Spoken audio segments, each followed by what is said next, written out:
I'd like to call to order the regular City Council meeting of May 20th, 2024. Will you all please stand for the Pledge of Allegiance and a moment of silent reflection. I pledge allegiance to the flag of the United States of America and to the republic for which it stands, one nation, under God, indivisible, with liberty and justice for all.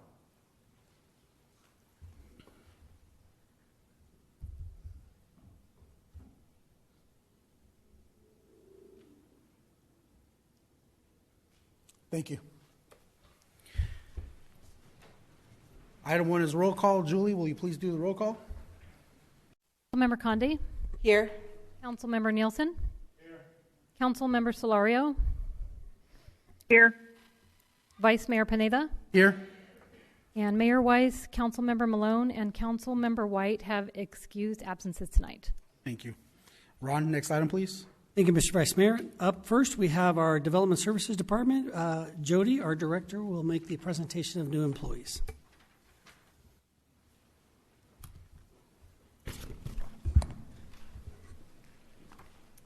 Good evening, Vice Mayor and Council members. Tonight, I'd like to introduce 3 new employees that we have with our Development Services Department. First is our new Chief Building Official, Ben Carr. Ben started with us on May 13th. He comes to us from the town of Cave Creek, where he was the chief building official as well as served as a fire marshal there. He has a lot of experience in plan review, front counter permitting, being a building inspector, construction permits inspection, and also having worked in other local municipalities. I want to welcome Ben. Also, we have our new front counter permitting supervisor, Dawn Jacob. She started with us on April 29th, and she comes to us from the town of Paradise Valley. She previously worked for the city of Marana, and she's got vast experience with customer service, project management, plan review, and permitting. And then lastly, we have Carter Evans, and he also started with us on April 29th, and he's our building permit technician too. He came to us from the city of Mesa, and he's previously worked as an electrical inspector and engineering inspector for Mesa and Racine, Wisconsin. So welcome our new members of the Development Services Department. Thank you so much. Welcome. Next up, we'll have the Office of Public Safety presented by Lieutenant Hentz.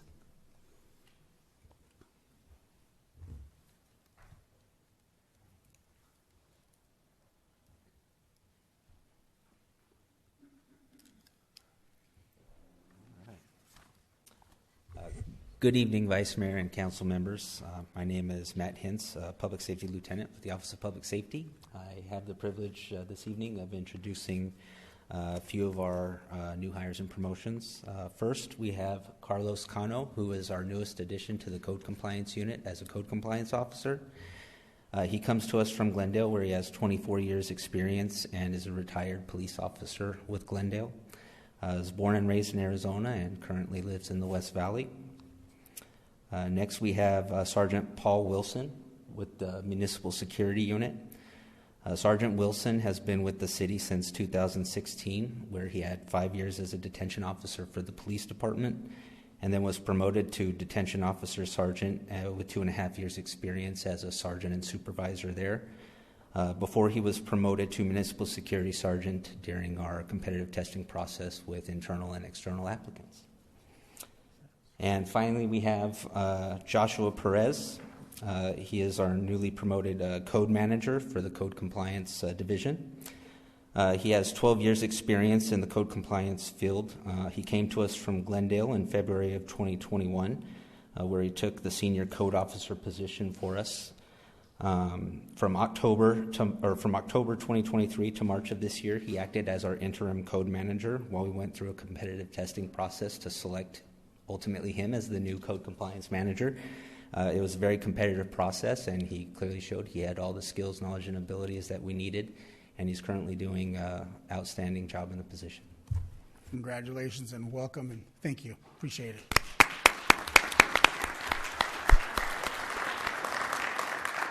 Next up, we have the Engineering Department presented by our City Engineer, Department Director Kim.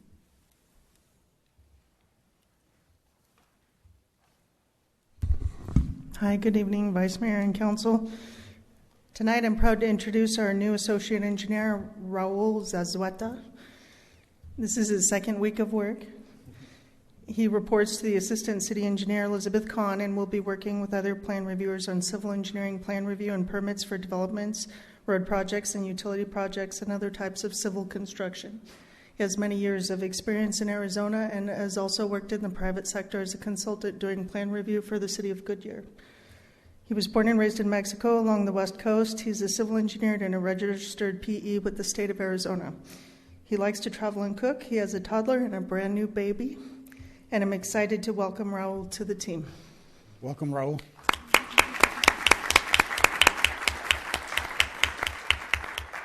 Next up, we have Parks, Recreation, Libraries Department, presented by their Assistant Director, Corey.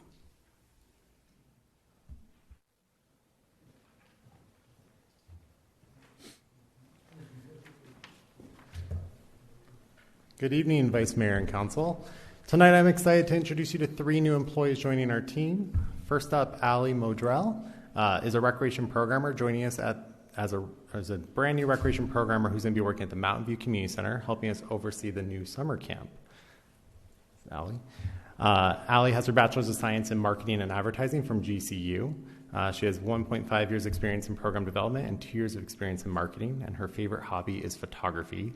She helped us take some photos of the staff event this weekend, and they're great. So, great hire. Second up, we have Gina Gerard, our Librarian 2, or Librarian 1 position at Civic Center Library. Gina has her Master's in Libraries and Information Science from Rutgers University and a Bachelor's in Business with a concentration in Marketing from Rampo College, thank you, in New Jersey. Gina joins us with 8 years of experience in libraries and also enjoys photography, antique shopping, and scrapbooking. And last up is Alexis Romo. Alexis is joining us as our library program specialist at Sam Garcia Library. Alexis joined the team on May 13th. She has a background in public service and public policy from the Arizona State University Watts College of Public Service and Community Solutions. She has 5 years of experience and enjoys spending time with her family, also enjoys thrifting and trying new restaurants, as well as doing road trips. So, welcome to the team. Thank you so much and welcome.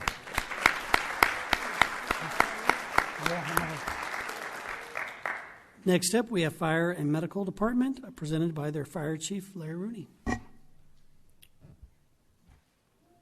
Good evening, Vice Mayor and Council. I'm here to introduce the newest firefighter, Alvin Galvez. Unfortunately, something came up and he wasn't able to attend tonight, so I'll go ahead and read his bio anyway. How's that? Firefighter Galvez was born in Mexico City, and he grew up in Mexico until the age of 11 when he moved to the United States. Alan graduated from Mountain Point High School in Ahwatukee. From there, he went on to Chandler Gilbert Community College and received his associate's degree and his EMT certification. Prior to pursuing a career in the fire service, Alan worked in the financial industry for 8 years doing personal lending for one of the major banks not named here. Alan enjoys seeing his family, listening to podcasts, watching UFC fights, documentaries, and hanging out with his dog, Roger. Thank you so much, Chief.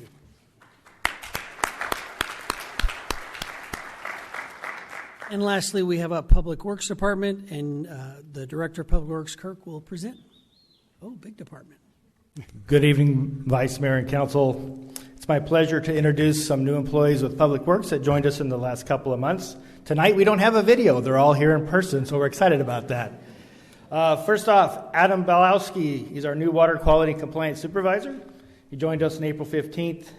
Adam oversees the sampling, monitoring, and reporting of our drinking water program, and also supervises the environmental coordinators and technicians that do all those all that sampling work. He brings extensive monitoring and reporting experience. He's been in the industry for 20 years, both the private and public sector. He holds grade 4 certificates in all 4 disciplines of licensing with ADEQ. It's what we call a 4x4, which is actually an achievement in itself. When he's not taking care of the water, he enjoys playing guitar, building computers, and spending time outdoors. Next, we have Jasmine Oropesa. She's actually one of the environmental technicians. She's not new to the city. She's new to the position. She started on May 6th, but previously she was our customer service rep at Public Works. She worked hard to obtain her grade 1 certification from ADEQ and is now prepared to do our water sampling for us. She's excited to serve the city she lives in. She lives here in Avondale. When she's not sampling or working, she enjoys time with her family, outdoors, painting, reading, playing video games, and she's also a great videographer. So if you've ever seen our award-winning lip sync videos or our or our new employee videos, Jasmine, the one that produces that for us. Next, we have Tracy Wallace.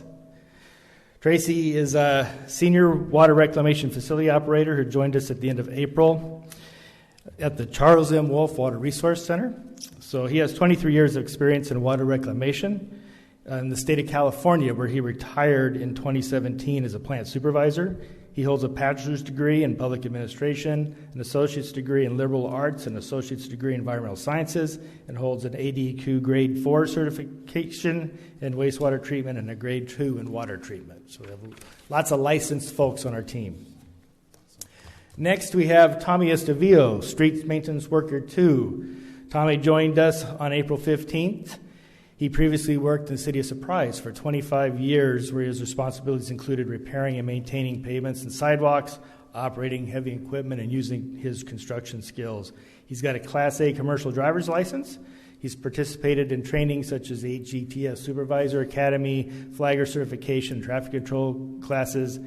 He resides in Waddell. His hobbies are fishing, watching football. He's a Pittsburgh Steelers fan, and spending quality time with his family and his grandkids.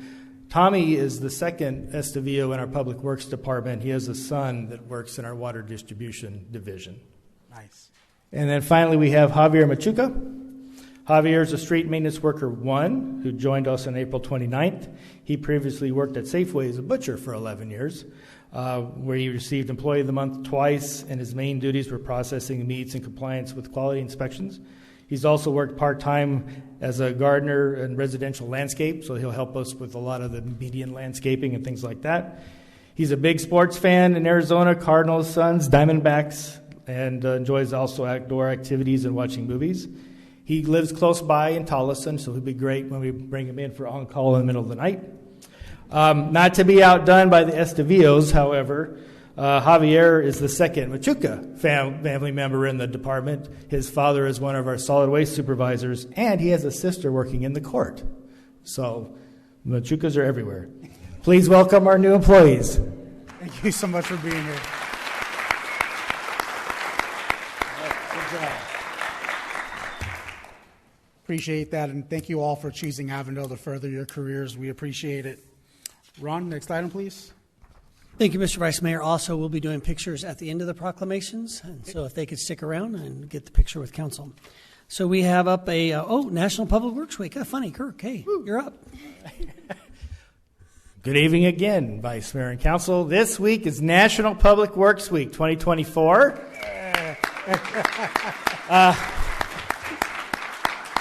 The National Public Works Week started as an education campaign in 1960 and received federal recognition in 1962 when President John F. Kennedy declared the third week of May as National Public Works Week. So each year, the American Public Works Association creates a theme for National Public Works Week, and this week's theme is advancing quality of life for all.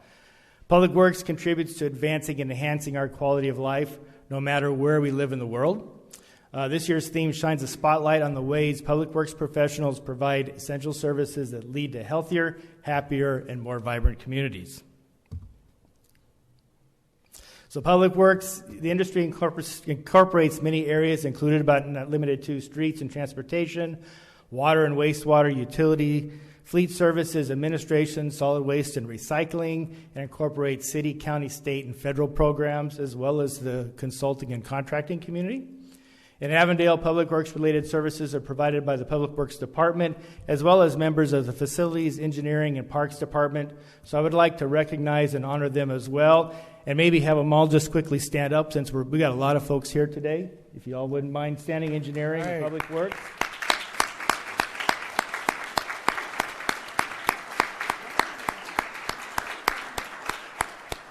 So, we all work hard. The work gets dirty sometimes, and then sometimes we do have a little bit of fun. So we're glad to do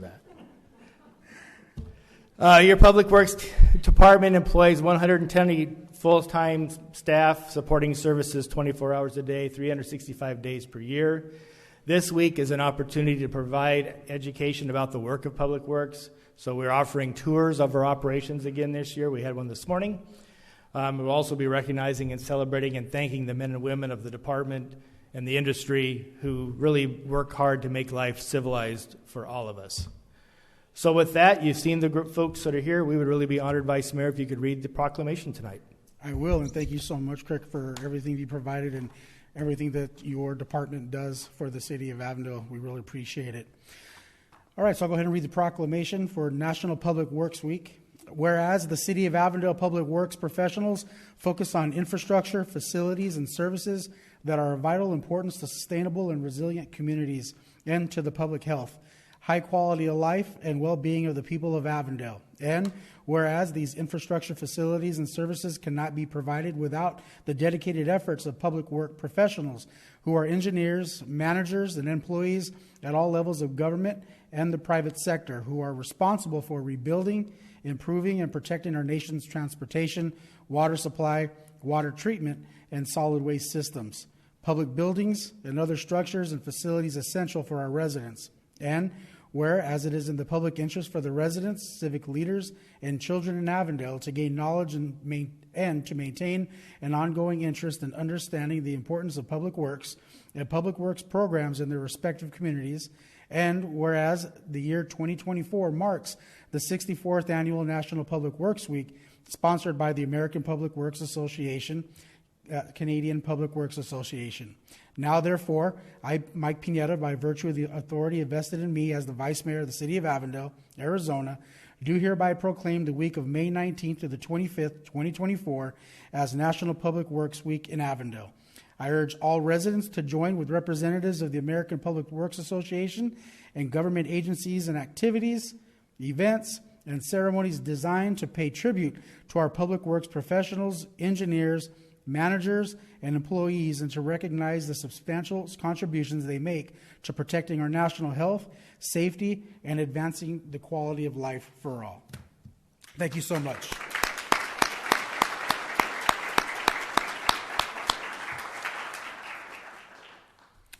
Ron, next item, please. Thank you, Mr. Vice Mayor. Up next, we're going to recognize the 2010 girls soccer team from Arizona Rio West Valley State Championship title. I asked Coach, come on up. Bring the team.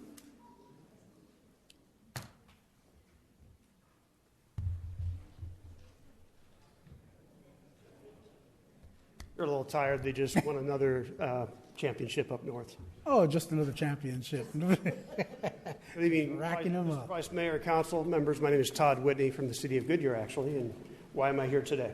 Well, you just got done with budget season, I imagine, and you're probably looking, where's that return of investment? Well, right behind me is, or flanking me, is the return of investment. Over the past 8 years, this team has been comprised of a lot of different people, and a lot of different teams use Friendship Park as their location for year-round training. Real Arizona 2010 girls team trained at Friendship Park over the past several years. They are ranked right now 3rd in state and 20th in national rankings. For the past 2 years, this team has competed against the highest levels against Peoria, Mesa, Gilbert, Scottsdale, Tucson, and Flagstaff. And I'm proud to report they've won the second cup in 2 years. Next up for this team on June 20th is Honolulu, Hawaii for the regionals. And I'll yield to coaches Eric Rodriguez and Devin Franklin. Awesome. Yeah, awesome. Oh, good evening. We just want to recognize these girls and all the hard work they've done. I, being an Avondale resident as well, I went to Rancho Santa Fe Elementary. I also went to I went to Wigwam Creek as well. So I grew up around here, know the area, and have just, I spent a lot of time at Friendship Park. That park has been like integral, right, to a lot of players. Their experiences and their development overall. These girls have made that their home, and we are really, really honored that we're able to stand here in front of you guys today and present this to you guys. With that being said, we are looking for any help that we can get. It's going to be a hefty price for these girls to get to Hawaii. Especially bringing families of 3 to 5 to 6, right? So anything we can get, in terms of just help from everybody monetarily, and just support in general. Would be great for these girls. I think they truly deserve it. Some of them graduating this week as well, right, from 8th grade. So that's also exciting. Doing this, having this, kind of impact on the state as 2010 players, but at the same time managing other responsibilities, the craziness of life. I'm blessed to be able to stand here and represent them. So we appreciate you, and we're very blessed to be able to lead these girls. So thank you. Thank you so much, Coach. Yeah. So, Hawaii, are you guys excited? Will this be your first trip to Hawaii? How many of you this first trip on a plane? I'm sure you guys do a lot of travel with soccer. And as somebody who also was a coach, and I actually ran a football organization, one that competed nationally, I know what it's like to travel, the expense that comes with that, the long nights at the parks, parents, I'm sure the investment, the long hours, the eating late, all those different things. And so the sacrifices felt throughout, not just from the players, but through the entire family. And anything that the community can do to help and assist, utilizing a platform such as this, I think that is great. And so I know it would be nice if the rest of the council will utilize maybe their social media platforms to provide some assistance. Congratulations. Keep up the good work and representing. And I'm glad that Friendship Park is a quality amenity that we have here in the city that you're able to utilize. How many nights a week do you practice? So the girls train 3 nights a week, 2 nights there, and then I have a little kind of private facility in Goodyear. Yeah, but they're there 2 nights a week at least. Yeah. You do the numbers, it's 200 times a year. I don't know how many times it comes out to you, right? So, they spent a lot of time there, and like I said, we're very, very thankful. Not to get off track, I actually I played Pop Warner here for the Far West Jets for 3 years. So we won national champions. Yeah, Jason Kindred. So I didn't want to get off track, but I figured you might know who that is, and so went and played. Any other members of council have any words? I just wanted to say thank you, girls. I'm so excited for how far you've come, and I'm excited that you guys get to go to Hawaii. And I also want to thank the parents. Thank you for taking the time and dedication to keep the girls busy, getting them to practice, making sure that they get their homework done and that they stay on task. And for those of you that are graduating to 8th grade or from 8th grade, congratulations. And thank you guys for being here to share with us. Councilman Nielsen? Good. Okay. As you heard, keep it up. Student athletes, student first. So make sure the books are strong. And again, thank you for representing well and utilizing Friendship Park for your practices. So congratulations. And I think I have a proclamation here that I'm going to read for all of you. Whereas over the past several years, the 2010 girls soccer team from Arizona Real West Valley has held practices at Friendship Park, Avondale, has been training and competing throughout the state of Arizona. And whereas the training sessions at this Avondale facility are extremely important, not only to the athletic development of multiple teams that train at this facility, but it provides the opportunity for many life lessons to be experienced on and off the field. And whereas all the players on the team represent the children of the hardworking residents of Avondale and surrounding cities. And whereas the 2010 girls team from AZ Real West Valley have secured the title of state championships for the 2nd year in a row, battling larger clubs from Peoria, Phoenix, Scottsdale, Mesa, and Gilbert. Now, therefore, I, Vice Mayor Pineda, and along with the entire Avondale City Council, wish to honor and congratulate the 2010 girls soccer team from AZ Real West Valley on the recent championship victory by proclaiming May 20th, 2024 as 2010 girls soccer team from AZ Real West Valley Day. Congratulations.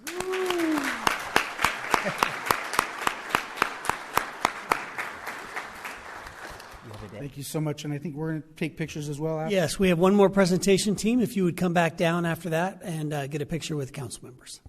Thank you very much. Thank you. Mr. Vice Mayor, up next, we have a presentation by Eric Bay, who's going to recognize our Citizens Water Academy recognition.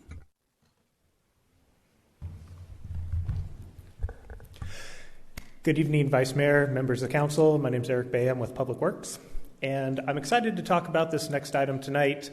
And it's kind of neat that this item landed on the same night that there was the Public Works Week proclamation. And that is to celebrate the recent success of our 2024 Citizens Water Academy. The Citizens Water Academy is an annual event held by Public Works where we invite a group of inquisitive residents for a deeper look at water within the city of Avondale. This year, the Academy was a series of 5 sessions over the course of 5 weeks, 5 Tuesdays in a row. And I'm happy to announce that this year, Public Works graduated 15 residents. And while I had the privilege of being the Master of Ceremonies, it's my Water Division staff that makes this a wonderful and successful event each year. And I would like to highlight some of the presentations with a few photos right now. So, night 1, water resources, water conservation, and sustainability. We kicked off the Academy with a little bit of a speed hump by having an unexpected and unplanned fire drill. So the first thing that we made all the Academy participants do is go stand out in the hot sun for 10 to 15 minutes. But they were good troopers about it. We got them back inside. We continued presentations. As you can see, we have our sustainability officer, Kim Anderson, giving a presentation there in the photo on the right. Couple photos from night 2 and night 3, water production, distribution, quality, and then wastewater collections and stormwater. The top left-hand photo, you can see our backflow and cross-connection coordinator, Santino Estrella, giving a presentation about our tap trailer. Below that, you can see our wastewater collection supervisor, Mike Aracheta, and a lead operator, Joseph Flores, giving a presentation about confined spaced entry. Over on the right side of the screen, you can see the participants visited an active lift station site, our 4th Street lift station. And below that, you can see our stormwater coordinator, Tom Atkins, giving a presentation about stormwater and the MS4 permit. Night 4 and 5, the Wolf, the Aquaculture Center, wetlands recharge, and then graduation. You can start on the top left-hand corner. You see our water reclamation facility supervisor, Ajesh Prasad, standing at the top of one of the secondary clarifiers, giving a presentation to the Academy about the importance of clarification in the treatment process. And there's Ajesh right below that, giving a presentation about some of the laboratory work that we do associated with the plant as well. Over on the right-hand side of the screen on top, you see our aquaculture coordinator, Reed Barrell, giving a presentation on our aquaculture center and the tilapia that we raise to do work for us here in the city. And then below that, you can see Reed talking to the class about the Crystal Gardens wetlands on site. And I could rave about the Academy all night long, but instead, I would like to pass the mic over to one of our graduates, Janet Beeson. So please join me in welcoming Janet up to the mic.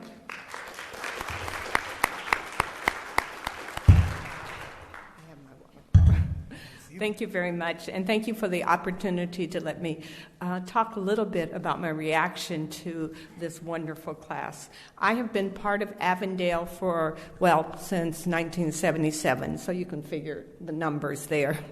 And this is my 3rd academy that I have attended, and all of them have been wonderful.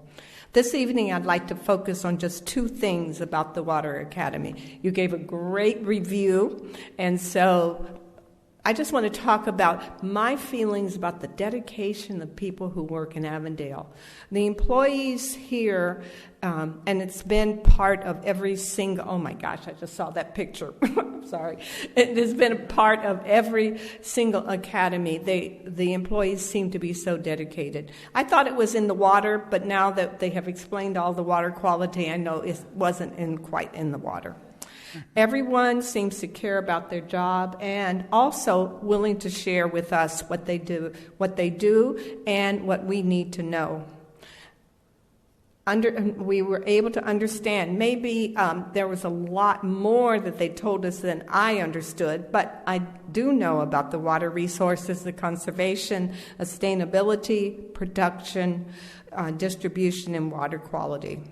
The wastewater collection, especially Mike, because Mike, the sewer guy, gave us his card. We found a lot of information there, and the water reclamation facility, I call it the tilapia farm over there, and then the wetlands recharge facilities, and understanding our water bill. That was an interesting discussion.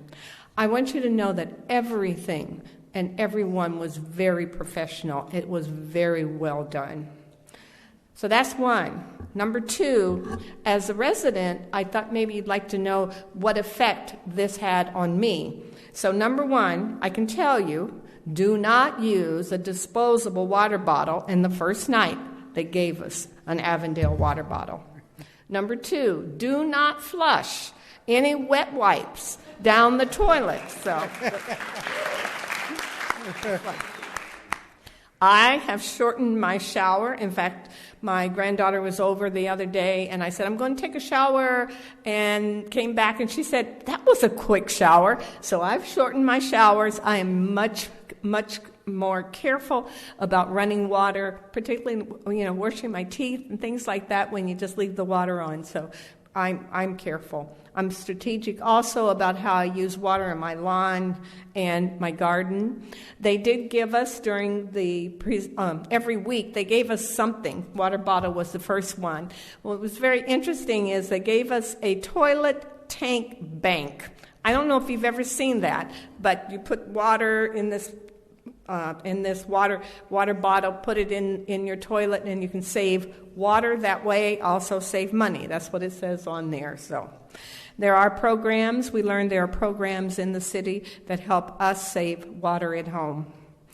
Avondale seems to have a really good water portfolio, but and I'm thinking that we have a good portfolio and we don't have to worry about running out of water, but we can't waste it. I live in Crystal Gardens, and I learned a lot about the wetlands program. So city council members, thank you for your leadership. I know it comes from the leadership of the mayor, the city council, the city, I had the name here, the city manager. That leadership and the way that people treat us when we are in these academies or whenever we are around in Avondale, the leadership comes from you. So thank you for the opportunity that we have these academies. We learn so much, and that we are, proud members of being part of the city of Avondale. So thank you. Thank you, Janet.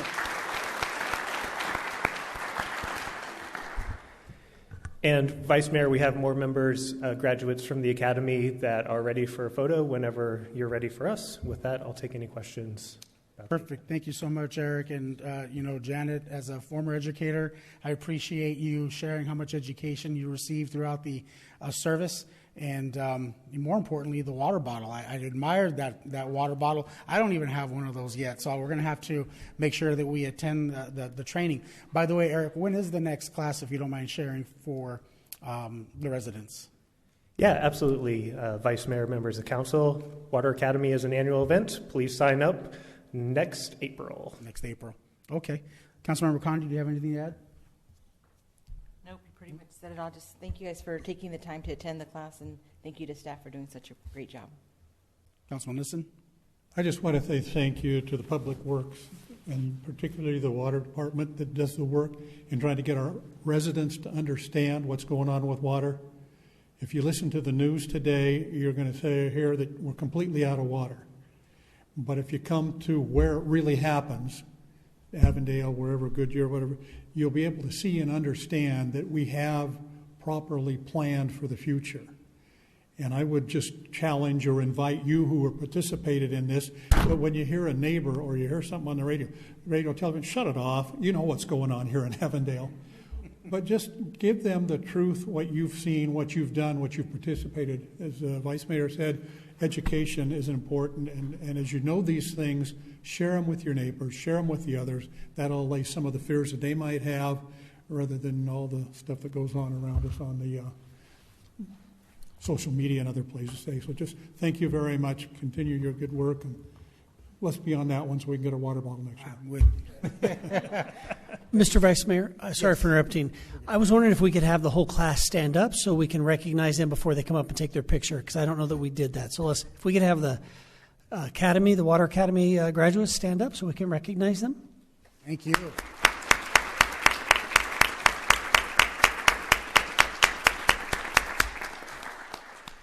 Thank you so much. I appreciate that. Thank you so much, Eric, for the presentation. Council, will you at this time join me on the floor for some photos? And who are we starting first with, Ron? Okay. For those listening online, we will be taking a short recess. So ladies, girls,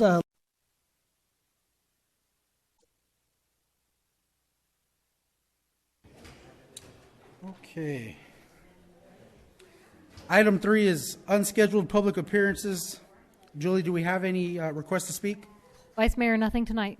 Okay, thank you so much. Let's move on. The next item on the agenda is the consent agenda. Are there any council members who wish to have an item removed for separate consideration? Okay, then can I please have a motion and a vote?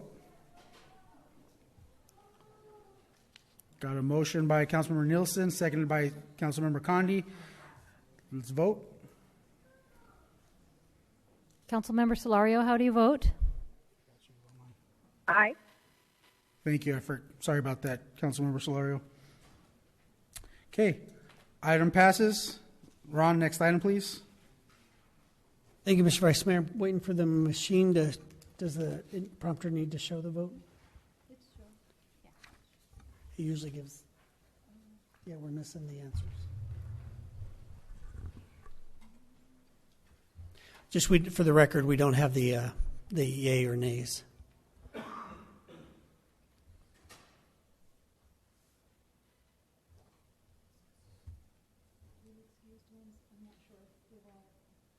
Can you fill in some of those? There we go. Thank you, Mr. Vice Mayor. Looks like it passes. Thank you. 4-0. All right, Vice Mayor, next up is we have the strategic plan to address homelessness, and we have our we have, what is his title? Homeless Services. Manager of Homeless Services. It's all yours, sir. Not trying to take Chris's title. Good evening, Vice Mayor, council members. I'm excited here to share with you a presentation regarding our work on the homelessness the strategic plan to resolve homelessness. In 2019, the city secured a professional consulting service to assist us with developing a community-wide strategic plan to address homelessness. That assessment provided a specific set of recommendations that were accomplished within 3 years of that plan. Since then, all goals that have included in that plan have been accomplished. We know this is a priority for council, and we're grateful for your support. So I'm happy to present how we've been doing on this next set of strategic plans. I'm proud to be here tonight, and in keeping with the theme, with Eric Schnur, who's from our consulting agency, Public Works LLC. So it seems like apropos that they would be named Public Works on a night where we're celebrating Public Works.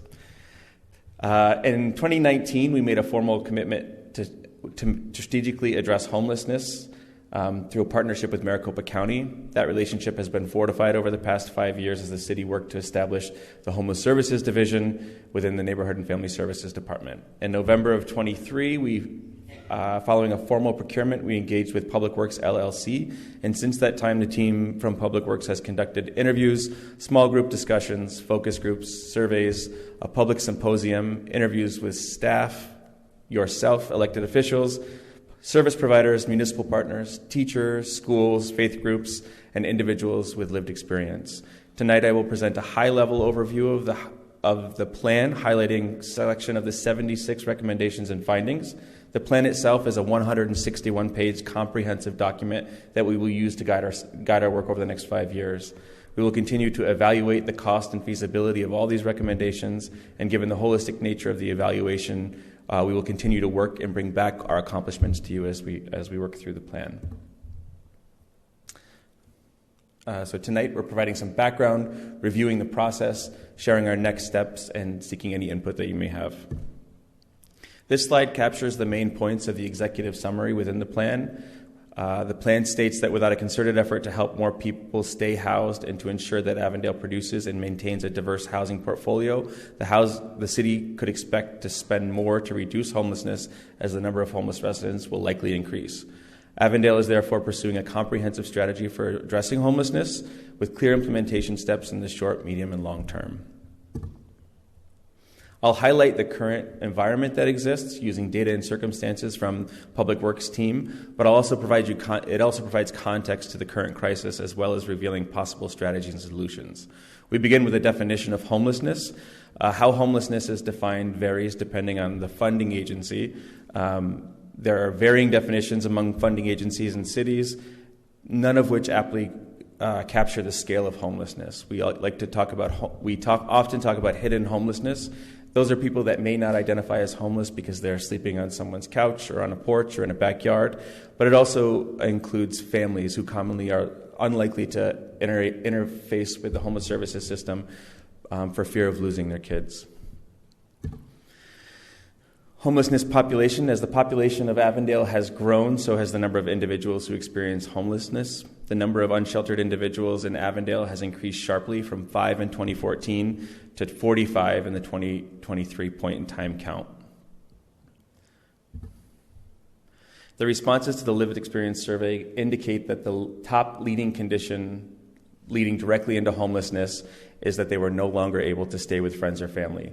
Data indicates that crowded housing in Avondale is worsening both in renter and owner-occupied homes. In addition, monthly eviction filings have surpassed pre-pandemic levels in Maricopa County. This slide shows you that the number of evictions in September of 23 topped out at 7,000. In February, the earliest data, it's almost doubled that. The response to the lived experience, the demand for homes in Avondale is high, and we're not surprised by that. It's a great city to live in. Avondale has experienced a steady and rapid population growth in the last decade, increasing from 77,000 in 2013 to 89,000 in 2022. The city's population grew 16%, which is faster than Maricopa County and Arizona as a state. The flip side of demand is supply. The housing supply of units in Avondale and Maricopa County has not kept pace with the increase in population. Population in Avondale has outpaced Maricopa County, while housing supply has lagged. Part of the increased in cost-burdened households, which means that those are households that are paying more than 30% of their income towards rent or mortgage, is that housing is less affordable. The number of units renting for under $1,000 has dropped nearly 65% since 2016.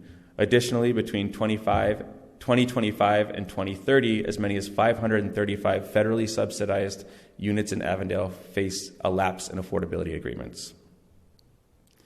In Avondale, the home prices have increased 160% since 2013, and rent has spiked 33% just between 2019 and 2022. In the case of rent, this outpaces both county, state, and national rates. Further, Avondale's incomes are not raising at their same speed. Our population is growing both older and more diverse. This are ways that are going to impact the demand for more affordable housing. The growing aging population of Avondale will seek housing on a fixed income. In addition, increasingly diverse populations, which is not something that's unique to Avondale, lead to a renewed awareness of equity, including opportunity for housing. This graph just shows that our population is aging. There are 9 overarching themes to the plan. These are recommended strategies we'll present here. The plan itself includes 76 potential action steps. Those strategies will help us identify the highest priority issues for the city and guide our work in decision making. We will start with ensuring that there's adequate housing for all Avondalers, address keeping people who are already in their homes, and then provide services to individuals who are experiencing homelessness so that they can quickly get back on track and head towards stable, more permanent, affordable housing. It's important to note that this document is new to us. Its findings and recommendations are new, so we will take the strategy recommendations, assess their viability, efficiency, and work towards implementation plans. It's also important to know that these recommendations encompass a 5-year period with varying implementation times. You can think of this as a menu of solutions to guide our work over the next 5 years as we look at resolving homelessness in Avondale. The first category is ensuring Avondale has enough housing. Among other recommendations in this section is that the city conduct a housing needs assessment. An analysis of the current housing units and conditions, coupled with a projection of future needs based on estimates of the population changes of future demographics, will help guide the city's efforts in addressing identified needs, prioritizing initiatives, and allocating strategic resources. Increasing affordable housing. So another way to think of this is increasing the amount of housing that's affordable to everyone in Avondale. The emphasis of this strategy recommendation is to increase housing and encourage and support access to housing that is affordable. Key recommendations in this section are to spur housing development through prioritizing mixed income multifamily developments, assist renters in accessing affordable units, and cultivating funding for housing that is affordable through a series of recommendations aimed at generating revenue to fund housing strategies. We want to keep Avondalers who are housed in their homes. This means that individuals need to that the City of Avondale will investigate economic policies that provide access to livable wages, provide workforce training and education for individuals to hold those jobs, and support programs to prevent individuals and families from needing eviction assistance.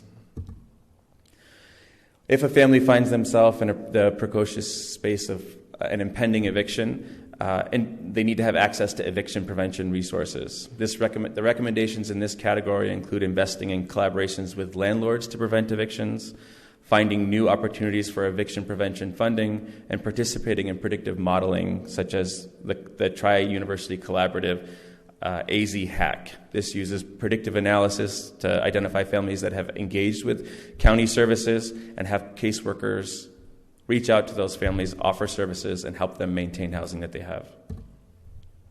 Number 5 is helping to find temporary shelter. As you know, Avondale has iHelp. It is not a low-barrier shelter. So in the absence of a low-barrier shelter, our partners are predominantly providing short-term housing solutions, which leads to a lack of comprehensive case management. The impact of this recommendation is to develop an encompassing temporary shelter strategy with policies and systems that are trauma-informed and free from traditional barriers. This is one area that Avondale is currently moving the needle as we move forward to develop the Family Bridge housing. The operation and eligibility policies of that program will be designed to ensure that there's intensive, high-quality case management for the families that access those services. Law enforcement interacts with the unhoused daily. Their support in our work and their expertise are crucial for any program. So in the recommendations, providing officers that are in the field with enhanced training to interact with individuals that are experiencing homelessness and create justice diversion projects. We're currently working with our courts team and Phoenix Rescue Mission to provide assistance in case management for individuals who are unhoused and engaged with the court system so they can work towards diversion programs to prevent that cycle of being in the court, homeless, in the court and homeless. And finally, to bolster our resilience against climate change, we're looking to develop and adopt a comprehensive plan to deal with the hot weather that we have. And one of the places that we've done this was actually through an initiative that came from the police department, the Beat the Heat program, to ensure that our Avondale residents who are either on the street or don't have access to cool environments can get to those cool environments in the hot summers. Moving beyond interim shelter solutions, so once we have somebody in the system and in the shelter, providing them enough resources so that they can continue on their journey to more stable living and stable permanent housing. This includes, so this recommendation came almost entirely out of the lived experience survey. So our team went out in the field and spoke to individuals that were living on the street. This past July, when we were doing the point in time count, 72% of the individuals that we talked to identified that services that provide food, clothing, hygiene kits, and showers would be the most helpful. The Homeless Services Division is currently actively working to address this need. We're exploring partnerships with local faith-based communities to offer showers and regular access to hygiene. Additionally, the lived experience survey found that 43% of individuals experiencing homelessness report having a disability, but they have limited ability to engage with service providers.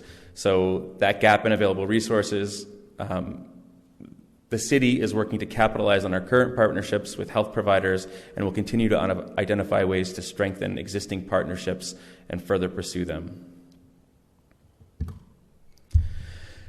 Number 8 is getting back to permanent housing. Economic stability and transportation are two of the keys to support those experiencing homelessness get back to a permanent housing situation. The lived experience survey echoes these challenges, revealing that transportation ranks as the second most critical service need. We will explore programs aimed at specifically securing employment for individuals and ensuring they have a way to get to those jobs and meet their needs.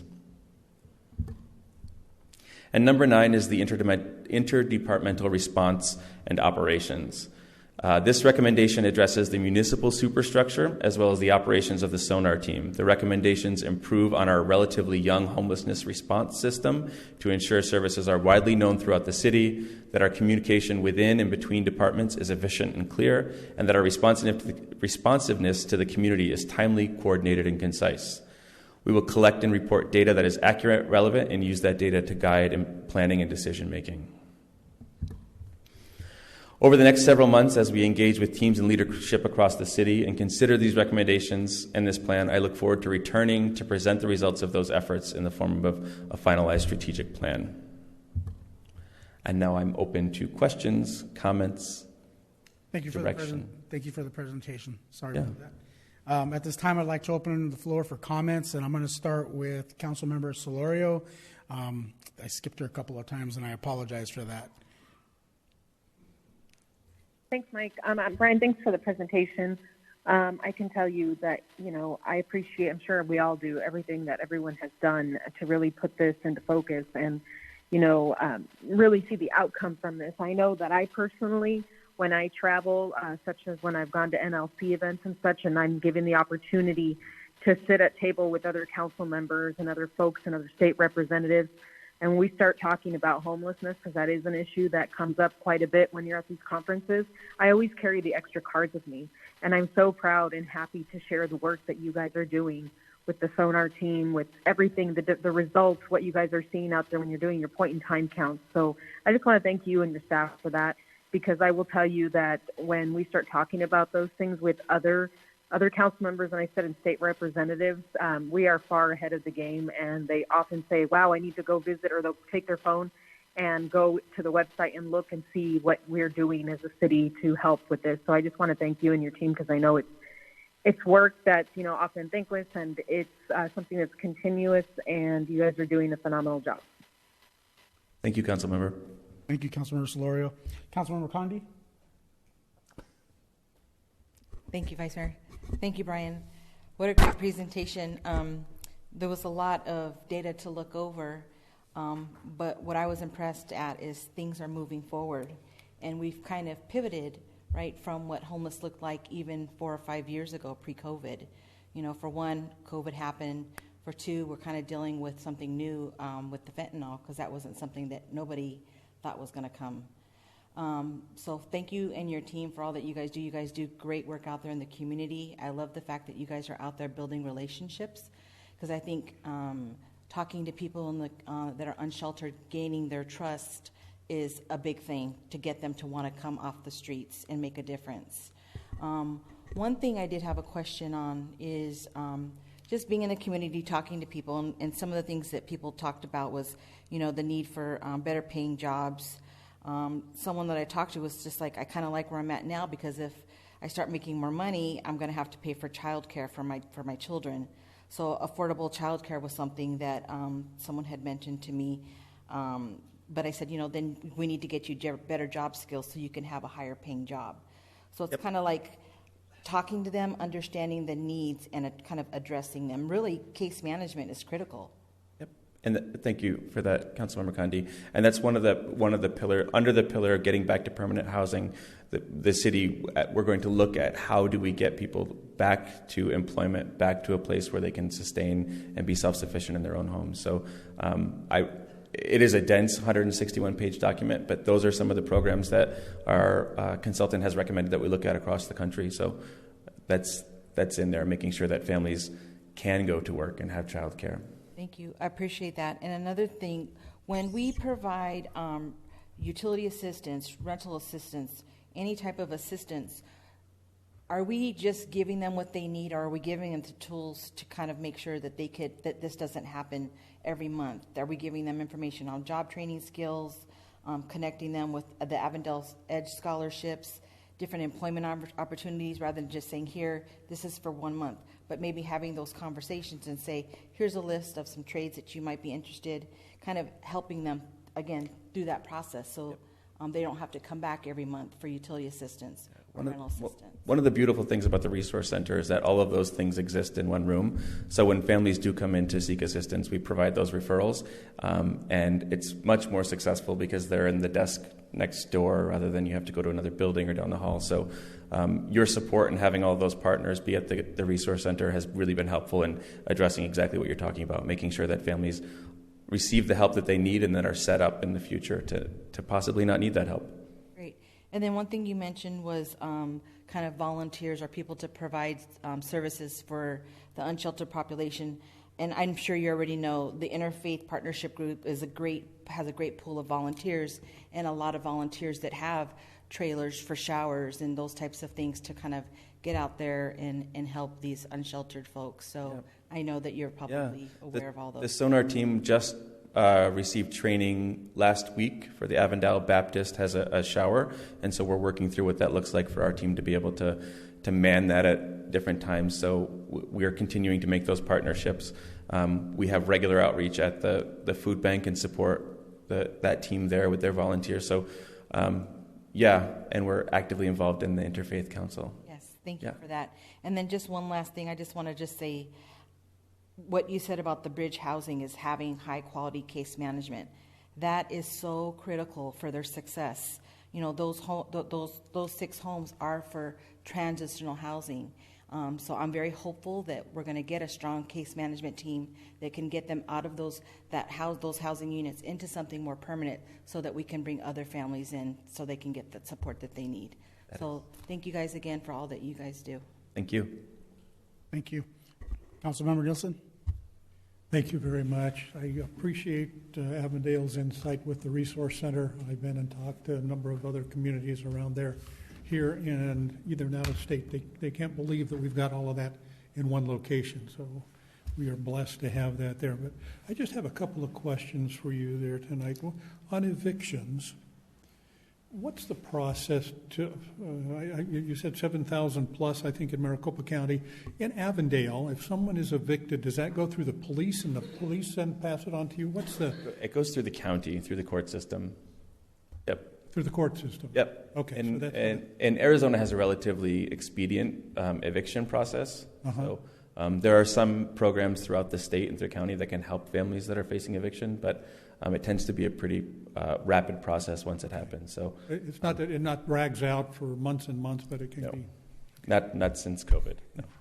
The other one, one of your slides in there talked about cultivating funding or something like that. I mean, to me, I just know that the state has funding, the county has funding.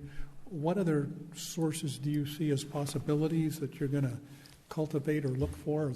There are a number of recommendations within the document that we're going to bring back to leadership and see which of those make sense. There are opportunities at a state level and at a county level, so we'll continue to look at those and see which ones make sense for the city and make sure that we are applying and pursuing those funds. And the other one, enhanced job training, I really like that. I mean, it's people who can see things differently and see that they really have some value or whatever else. I think those people who are just making minimum wage or just do not have the affordability, number one, notification, how do we get those people there? And if they have to work every day of the week, 7 days a week, how can we still get at them? I mean, is it an evening or whatever? Do they want to be home? It's just something that it's tough. It's just, outreach notification, but just that job training is wonderful, but we got to make sure that people who need it get there so that they can feel successful. And I think just the last comment I had here, landlord engagement. This may date me, but we still have, I think it's Section 8 housing. Is that? Yeah, we have about 535 assisted units in Avondale. Actually, I think it's over 800, actually. The 535 are the number that are set to expire if the landlords don't re-engage. But we do have subsidized housing within Avondale, and we're always looking to build new partnerships with the Housing Authority of Maricopa County to develop more. Okay. So yeah, those exist. Landlords tend to be a very diverse group, so to get landlords all in one room and sort of walking at the same pace is difficult, but it's a strategy that's worked across the country and even in other parts of the state that we'll look at to see if we can engage effectively the landlords in Avondale. Yeah, that's one thing. I mean, I know, again, from the past, there's somebody that had 2 houses or 4 houses, and you get those, but we're looking, a greater number of those if there's just, those landlords that do really want to help and come up with that. Thank you so much again for the presentation. And again, Avondale, thank you for the Resource Center. Keep it up and keep it going. Thank you, Councilmember. A couple of comments that I have, and actually I had written down the Cultivate funding to learn a little bit more, and you just kind of referenced that there's many different options, and looking to determine which works for us would be left to you and leadership. I also would like to look more at the different layers that exist with this term affordable housing. A lot of the conversation and the communication is dominated by transition and housing and things of that nature, but one of the earliest conversations that I know I had when meeting with a consultant was that other municipalities were utilizing,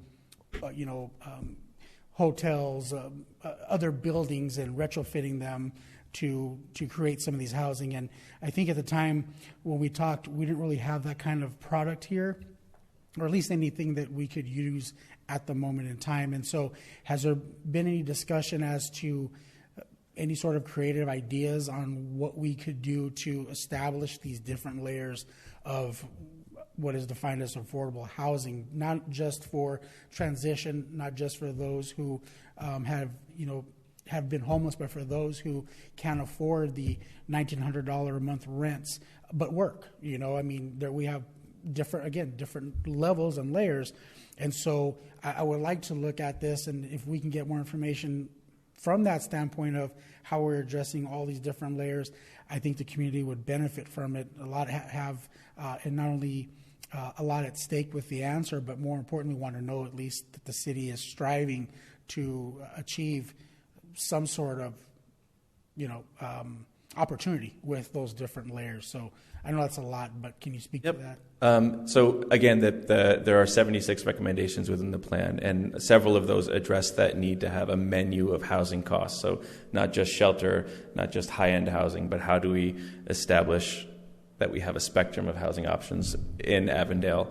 And so that's a big part of the work that we're doing right now, is to make sure that we're having conversations. I say all the time that we can't do this alone. We need PD and development services, and this is a real big part of that, where the rubber hits the road to get all of the right people at the table to make sure that we have diverse housing portfolio in Avondale. I will say in the recent months, we've got a contract with the county, and we're providing hotel motel vouchers to families. So we're beginning to look and expand the resources that we do have with what we already have before we have to build out new or turn to others. So we're looking at it every day. And Chris likes to say that we talk about housing that is affordable or attainable. So I know affordable housing sometimes can derail the conversation. So what we're talking about is that everyone who lives in Avondale can afford to have a house or a home in Avondale. Sure. And, it's complicated. And, and next year we'll have a new council, a new mayor, and I just hope that they continue trying to be supportive of the different creative opportunities that you and leadership will come up with to address what we can here for Avondale. And while we are, don't have the opportunities that some municipalities have, we are well positioned to take advantage of opportunities such as what the other council members mentioned in regards to the resources and the opportunities. So I look forward to hearing more, and thank you for the presentation. Thank you, Councilmember. Thank you. Okay, so with that, move on to a summary of current events. Anything from any of the council members? Councilmember Solorio, do you have anything to add? I do not.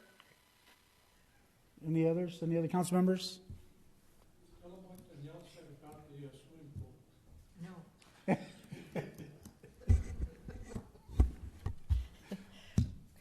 Curtis would like for me to share that our daughter Daniela went and visited a neighboring city's aquatic center, and she gave City of Avondale the thumbs up that we have a wonderful aquatic center compared to the surrounding cities.